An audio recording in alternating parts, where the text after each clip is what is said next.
I grew up really being passionate about education, helping others, and I initially saw the lack of computer literacy in my community.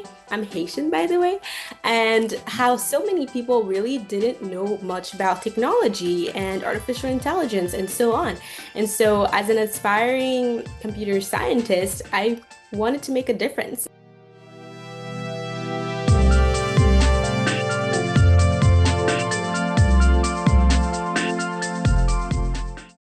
Welcome to Tribe Talk, where we alternate between young changemakers and long-standing leaders to demonstrate that age doesn't impact the quality of one's work. I'm here today with Anne-Sophie Frédérick, founder of HAITECH Learning. Thank you so much for being on the show. Thank you so much for inviting me. It's my pleasure.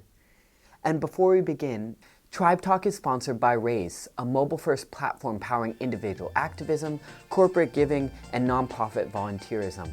So download Raise on Google Play or the App Store to give, volunteer, and connect.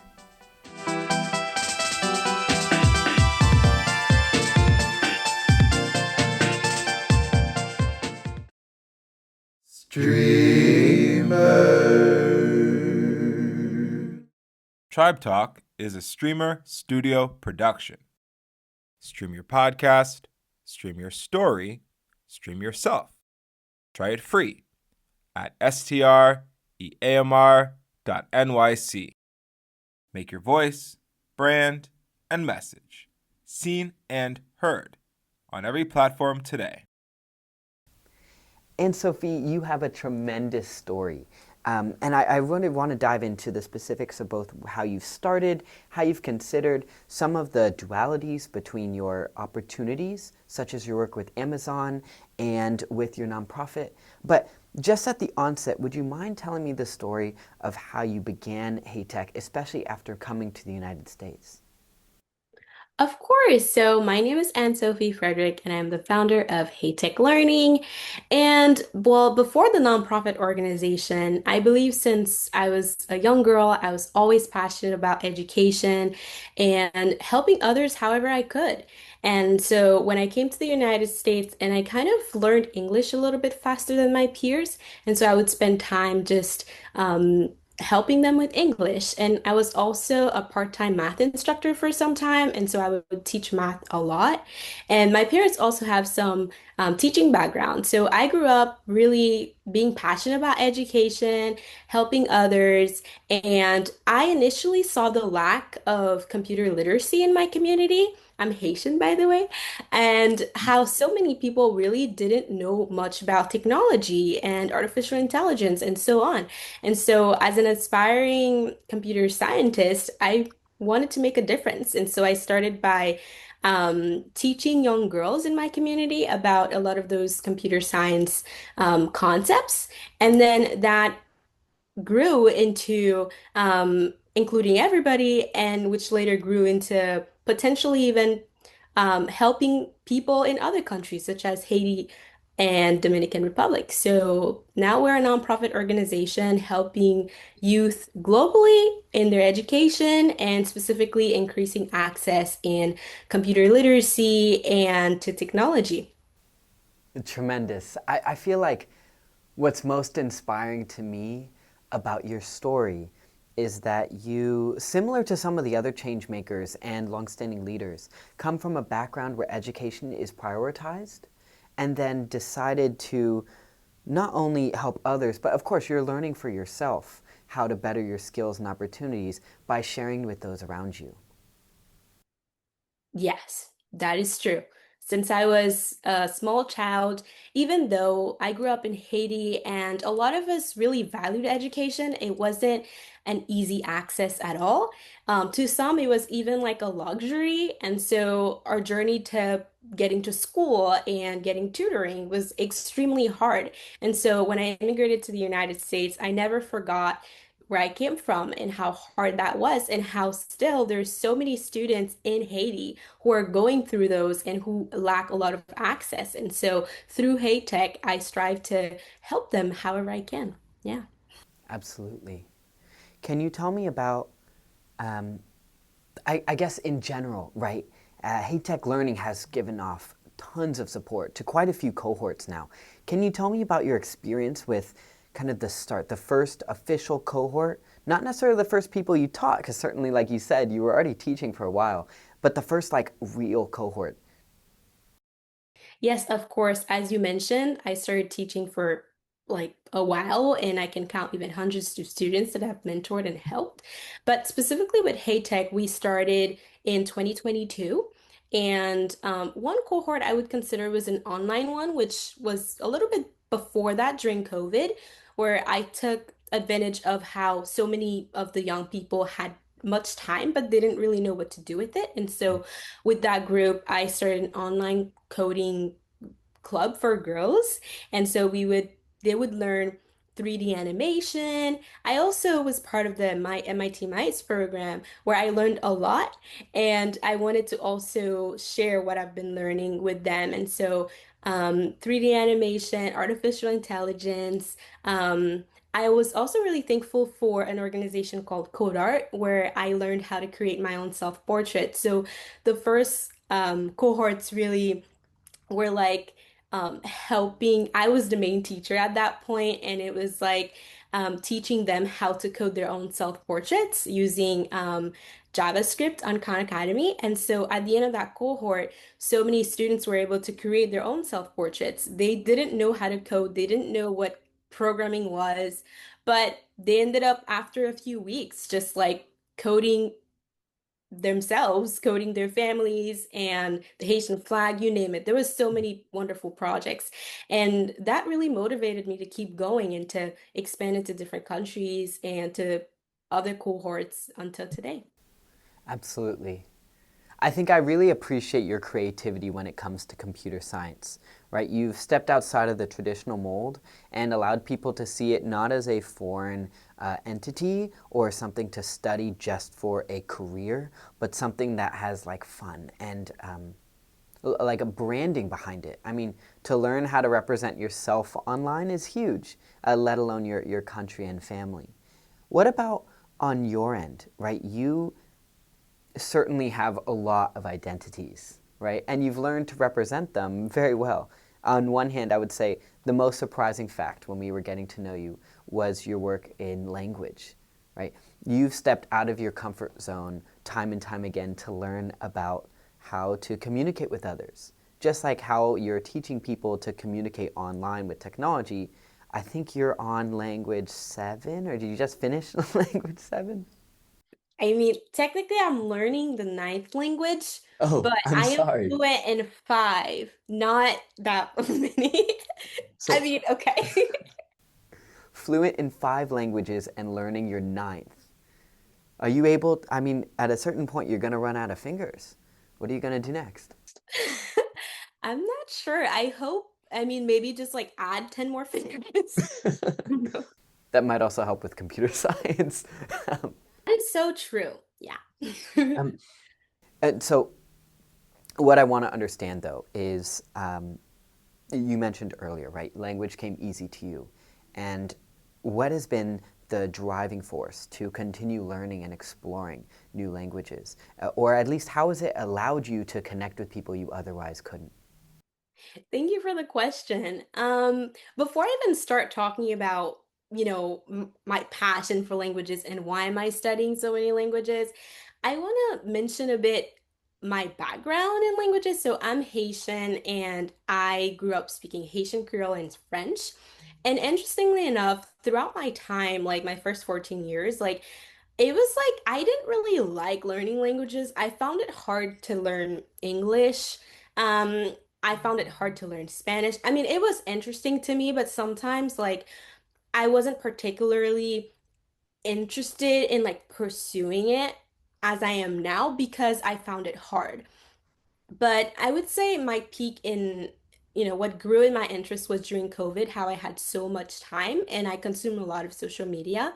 And I was also curious at how my brain was picking up specific, like, I was understanding some Spanish words and I was curious in learning more about Spanish. I was also in the United States, and so I needed to sort of learn English to get around. And so these were the two languages that I learned besides my native languages. And since then, I just wanted to keep exploring like other cultures. I mean, it really changed my life, the amount of people I've been able to communicate with, how also I think has kind of changed because every language brings new perspective, every language brings new challenges. And I'm really thankful because I do know that not everybody has found this interest or has been able to explore it how I have. Mm. But I think that, so far I'm just passionate about learning more languages for some reason, and I'm really grateful for everything that it's sort of brought to my life. Yeah. It's tremendous. I I'm deeply impressed as someone who started with learning languages and would enjoy them, but could never find enough time or a community to repeat, right? To make sure that they stuck. I'm curious, in computer science, is there a predominant language, or how do you feel like the barrier to entry from a language perspective stops people from learning how to get into the field? Wow, that's a really cool question. Well, I would say my path to computer science is a bit different than a lot of people. I came in the US in 2019 and I didn't know what I wanted to do. As a matter of fact, for the longest part of my life, I wanted to be a doctor and I was genuinely passionate about it. But with my interest in languages, I found myself to be very flexible and adaptable and just focused on exploring and focused on being really flexible. And I felt like I wanted to um, join a career that would allow me to practice this flexibility in the best way possible. And so, thinking about computer science in a creative way, like how can, coding be paired with art and like what you're able to create with that. And also seeing a lot of, I mean, I was using Google Translate a lot and was very curious about how it worked and why it worked, and specifically how it also didn't have Haitian Creole as accurate and also even now like the audio output of it. So I was really interested in like the back end aspect of natural language processing, all of those terms, like how can I make a difference? And I wanted to go into that field, having not removing my language, my I guess language interest, but how can I combine that with something like tech to help me make a difference? So it felt like it was like this perfect field, more or less, that could help me bring a lot of the interests that I already have and do something cool with it. Yeah. Right. Kind of slightly transitioning. When you went from getting set up and started, right, to really scaling and like diving back, how did your family feel about the work you were doing back in their hometown now that you were all in the United States? Ooh, yeah. So, I mean, originally it was so interesting because their focus were more on like, well, you just need to learn English. And I mean, they didn't have much pressure or expectation. There was a lot of uncertainties at around that time, like just COVID and just like, it takes years to really adjust to a new country and to a new system. So my family originally they loved that I was passionate about helping people, and they also are, because since Haiti, my mom does a lot of work with older people already. She has a group that she still helps older people and goes into those rooms and like provide a lot of resources. And so I kind of she instilled a lot of those values in me. And I think when she saw that, it kind of felt natural that I was helping my peers as well. But I think from their perspective, they also didn't think that HAITECH was going to scale like that, to be honest. It was just like, oh, maybe it's just a club. And then when she goes to college, it's like, like she's figuring it out because she's young. But they're really, really happy and proud that, HAITECH has continued and wasn't just this like club, but it's impacting more people. And the interesting part as well is how a lot of the students have written me notes like at the end of like some cohorts. Like, I mean, I don't know if like my team requested or anything, but it's like a lot of them even made me cry at some point because I was like, I didn't know that this was gonna get that deep. Like I'm just like trying to provide access, but it really changes and improves a lot of their lives. And also when my family just like reads them because a lot of them are in French as well. And I give it to them, and they can really experience the impact and not just hear me talk and have all of those meetings, but they can see the testimonies of those students benefiting from the program. Yeah.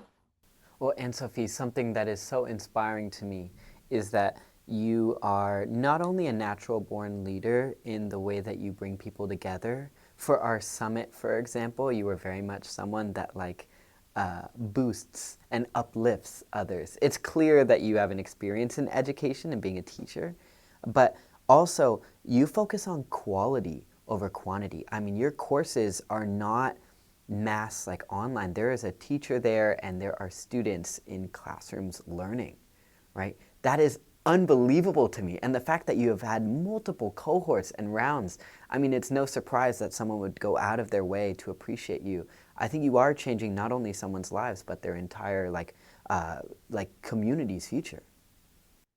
Exactly. I think this value of quality over quantity is something that I've really had to learn over, the course of like my life and also how it's been applied through HAITECH. I think one thing specifically is how, for example, there's a few like limited resources in how much technology we're able to provide. For example, like sometimes, let's say we're able to help 30 students at a time. And so we have like 10 laptops and they come, let's say, three groups, right? We really try to make sure that everyone has enough time to be on the computer and learn and not just help, like, let's say, 100 students and none of them are really able to practically study. And so we would rather do multiple cohorts instead of just like serve a lot of students at a time just for numbers, because we care about those students learning and those students progressing. And that I believe has been really impactful because of this, I guess, experience they're able to have,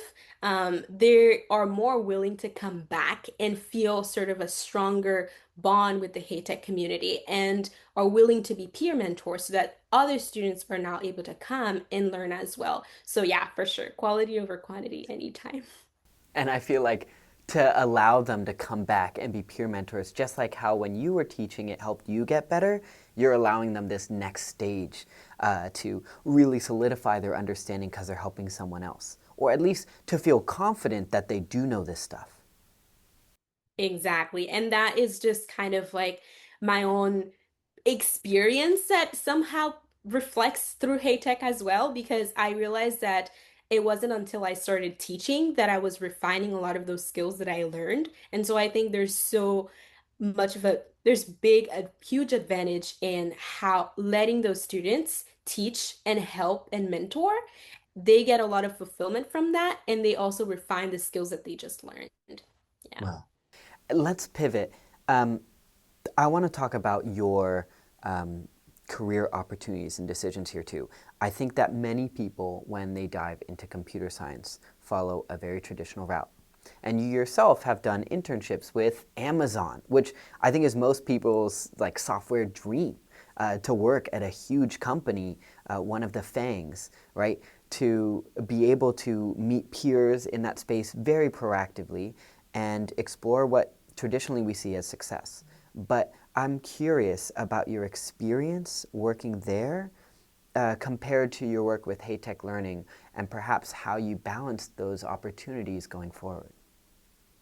Exactly. With Amazon, well, I was able to get that opportunity thanks to the Amazon Future Engineer program. And I was super thankful once I received it. It's like a program where you're able to get an internship right after your freshman year. And so I wasn't going in necessarily knowing that I wanted to be a software engineer, but it was such an amazing way for me to explore what that field looked like, especially with a potential computer science degree. Like, there's so many ways to go about it, but software engineering is definitely one of the huge ones that people usually look at, and having the opportunity to experience that early on it was huge for me. And the experience specifically, I think, well, number one, I mean, I went to a new city that I didn't know before, and I didn't meet a lot of people. I don't think I met anybody who was Haitian. And so, in the context of HAITECH learning and expanding access to computer literacy and technology, I really felt empowered to go out there and learn. And because I wasn't just learning for myself, and that wasn't just an opportunity for myself, but it was like an opportunity for hundreds of people in the organization, because there was so many things that I could learn and also potentially teach and help them, regardless of whether I wanted to pursue software engineering or not. I think that many times with mentorships, you don't need to be an expert in a field, but you just need to have like, the right amount of knowledge so you can like transmit it to somebody else or encourage somebody else, and they can go ahead and explore it for themselves, or at least come up with the right, at least some sort of pathway to get them there. And so that was a huge experience, not just for myself, as a Haitian person, but also for HAITECH and anybody else that I've mentored and that I inspired. So, yeah. Wow. Well, it's such a breath of fresh air to meet someone who's not only a founder, but a leader who very much embodies the bottom up hierarchy mentality that you are meant to serve your community and support them, to give back and ensure that you spread access to the opportunities that you're not taking for granted. Wow. Thank you for having just such an incredible mindset at a time when I think most people are looking to support themselves with stress and anxiety going on. And you've seen so much success because of it. I feel like so many people are here to support. We're here to support you because we're so inspired by your kind of like compassion and energy for others. How do you take, I guess, pivoting into a new area? You are working with so many people, and you are in technology, which is I guess I would argue, high stress environment, especially with internships at Amazon. How do you take time for yourself? This is a huge question. I mean, yeah, I know that almost everything that I've said, or like, success and how much impact it's had, but I mean, I don't want to forget that, and also for whoever watches this, that, I am really young, and so many people watching this are probably really young, and that it's so easy to be so goal focused and success focused that you can burn out and be very anxious and stressed. Usually, I like to believe that like I managed that pretty well, but I think some recent events like proved otherwise. Because it's like sometimes my body really receives a lot of those stresses for some reason. I'm still trying to figure that out, but I think that it is very helpful and it's very important that anyone takes time for themselves and to sort of like log out and to just like rethink of somebody's why, like why am I doing this? And sleeping well, and a lot of practices that I've tried to maintain and just help, like listening to music, has really helped me. So I think that it's not something that, though it may seem like I manage really well, like I feel like I need to work so much more on that as well. And that I think it's a good thing to also encourage anybody who's like thinking about um starting a nonprofit, or just like thinking about internship search, because I'm a junior right now and it's really hard. But always thinking about, why you're doing something, and even if success might not be imminent, but refining what that really means to you, so that even if you don't get an answer that you hope for, you can still find, what you have done and what you will do fulfilling, outside of what is outside of your control, and just like keep moving forward one step at a time. Keeping to move forward one step at a time. I feel like when you take these qualities to heart, are they intrinsic? Are they self discovered, self taught, or were they passed down to you from others? I think it's a combination of all that you just said. Um, Everything that you said, like self-discovery, I was like, yes. And then you said passed down from others, I was like, yes, wait, well, it's everything. But I'd start with the self-discovery. I feel like um my journey, right? Sometimes like we've talked about when I came to the United States and what I did, but a lot of it came from being really young and everything that I've gone through, the goods and the bads. And I'm somebody who really tries to learn from a lot of those things and not just think that, oh, they're the past. I do believe that whether it's like joys or sadness, there's almost a lot of things in life that could teach you a lot. And always thinking about, like, of course I can make mistakes, but I try to not make the same mistakes again. So it's definitely been a learning process of self-discovery. But of course, like you mentioned, like values that are passed down, like education, like caring for others, like being optimistic. And I mean, being a lifelong learner and also being humble. Like always listening to somebody who's like wiser, even if you think like you're really like certain about something, like always try to get one or two other perspectives on something.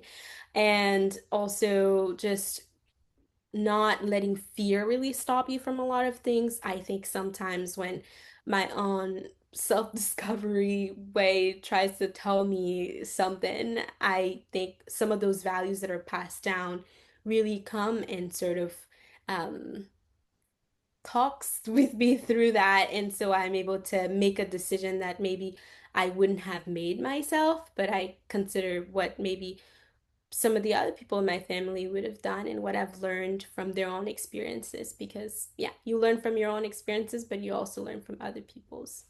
You can leverage the lessons that others might have paid for. Absolutely.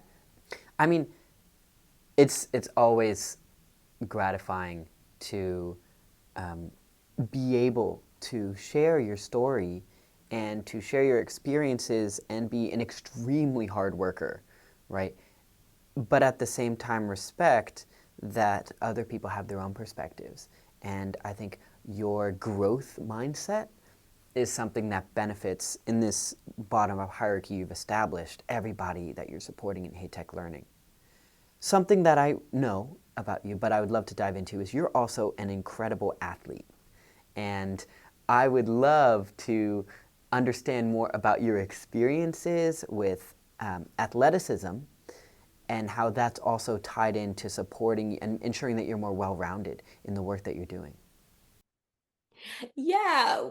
Wow. Thank you for the question. I mean, again, since I was really young, I really liked running. I really liked, I think sports really bring different aspects or that could definitely be applied to life as well, like discipline, teamwork, leadership. And I think those things earlier on just appealed to me and how much I can just go, push myself and how much can I not push myself, knowing my body and understanding that situation, having empathy for other players as well, and constantly thinking about what is somebody else's thinking and also finding so much joy in somebody else's progress as much as you find joy in your progress. I think just sports in general really just brings a lot of values and attributes that since very young age that I wanted to develop. And so even though in Haiti, I would say there's not a lot of opportunities to really pursue a sport like I would say like permanently, and so it was kind of on and off then. But I played tennis at my high school before I came to school for advanced studies. I also, I did track, and at Williams specifically, I am a thrower. And I mean, I would say one thing that I also learned in that experience is that, like, you can't be great at everything. It's like you have to learn, that it takes time. You also can't force like your body to just like be good like just the next day. Like it takes years to train. It takes like months to really just like sometimes see results, and you have to trust the process. You have to be patient. You have to be communicative. And you also always have to be supportive of like and patient of other peers who are also growing at a different rate. And like, how can you be somebody at Williams? Like, I really love that in the team culture. Like, how can you be like the support for somebody else, like how to cheer on somebody else? I really love that. And I've been enjoying my experience as an athlete at Williams. Wow, what a phrase. Learning how to cheer on someone else. I love the understanding that it is a privilege to uh, see someone else succeed because it means that you are able to have that type of person in your life. You're surrounding yourself with peers who also want to do good and are being recognized by those older than us in the same way, right? So that is something that, I mean, some people find jealousy and others find envy, which is not necessarily bad, but to go in with just like wholehearted gratitude. And I think I'm going to take that forward to be able to cheer on others. To learn that is an important skill for us all, especially as we feel divided or in competition for scarcity. Like a scarcity mindset is in in direct opposition to the mindset that others around us are to be cheered upon and supported in their own pursuits, whereas you work on yours. Yes, exactly. And that's why even if track specifically is an individual sport, like we are a team as well. And like in life, you sort of, even if you're doing a project on your own, like it's so much easier and like realistically, like to have people around you. Like there's so many things that I did at HAITECH and also at school. I wouldn't, technically, it's like, yes, like I did a lot of those things by myself, but if I didn't have the support, like athletic wise, I guess, like with my coach and of my teammates. And if I didn't have the support, say, like of my parents and of my mentors and my school teacher in high school, like a lot of those things wouldn't be able to like happen, in my opinion. And so I think that like having people is like huge, and I'm really grateful for all of them. Well, I'm glad that you recognize that no significant work is done alone, right? It is a community that has to make change bigger than a collective spirit is greater than any individuals, as Admiral McCraven would say. Um, Fantastic. I also think it's important to recognize that athleticism and running, especially, is about endurance, and that certainly would carry over to the work and endurance to run an organization, to allow it to scale, to handle the hurdles, the pitfalls, the confusions, the high stress opportunities when there is something going on so far away. Has there been any times where you've had problems, perhaps like teachers being sick or just like chaotic moments that you didn't expect? And how did you deal with them? For sure. I mean, one thing I can think at the top of my head is that one time, so we usually have these like celebration moments at the end of each cohort where we celebrate the students for what they've accomplished and give them certificates and sometimes have food and all of that and gifts. But that one time, especially with what's going on in Haiti specifically, the things that we were sending to them didn't go by plane. They actually went by boat. And it's like, if you don't know, it's like instead of it coming in a week, it would come in a month. And so you have to prepare for what that means, right? For the students already finishing and ready to present, and for the staff who don't really know what to do because the things are not there yet. And so I had to sort of learn how to think last minute. I mean, I've done that multiple times, but that was very much like so many people dependent on me. But we ended up just for the students, helping them create a portfolio. So combine everything that they've been learning into like a website so that they could see it and be proud of it and always refer back to it. And for the staff, constant communication with them. And also we made sure that like we could use this time as well to prepare that celebration much like better, invite more people. So we kind of use this extra time to our advantage. And also that helped us at the end, like in our debrief, think about next time that we have such celebration, like to do it to send the things much earlier. But yeah, I think that many of those obstacles or last minute changes like happen a lot in a nonprofit, and you really have to be like up on your toes and thinking about what are some of the solutions, how is that going to impact the students, the staff, and so on. And I mean, the staff as well, the volunteers, they're like people, things happen, but also we're a community and we all have a heart to serve. And so I've noticed that in my team, like they're always ready to step in. Like they're not gonna be like, oh, like I am not the logistics person. Like they're always gonna step in and like help and assist, like no matter what they're doing, as long as they have the time. And they care about, self-care as well. Like they're not going to burn out necessarily, but they really have this heart of like supporting students whenever they can and supporting the teams so that we could all grow and we can all yeah, just do well. Well, and Sophie, I will say that when you have a community of people who will step in to support, it is because they are inspired by someone who works tirelessly to step in and support them. It is not something where I've noticed many times people asking same thing on TribeZen, because we have a significantly large team, and so when people say, well, how do you manage dozens, if not almost like 100 people now, and encourage them? It's because when you pour out all of your time and energy, and whether they see it directly or after a while indirectly, they will step up too. It is about leading from example. It is about thinking on your feet.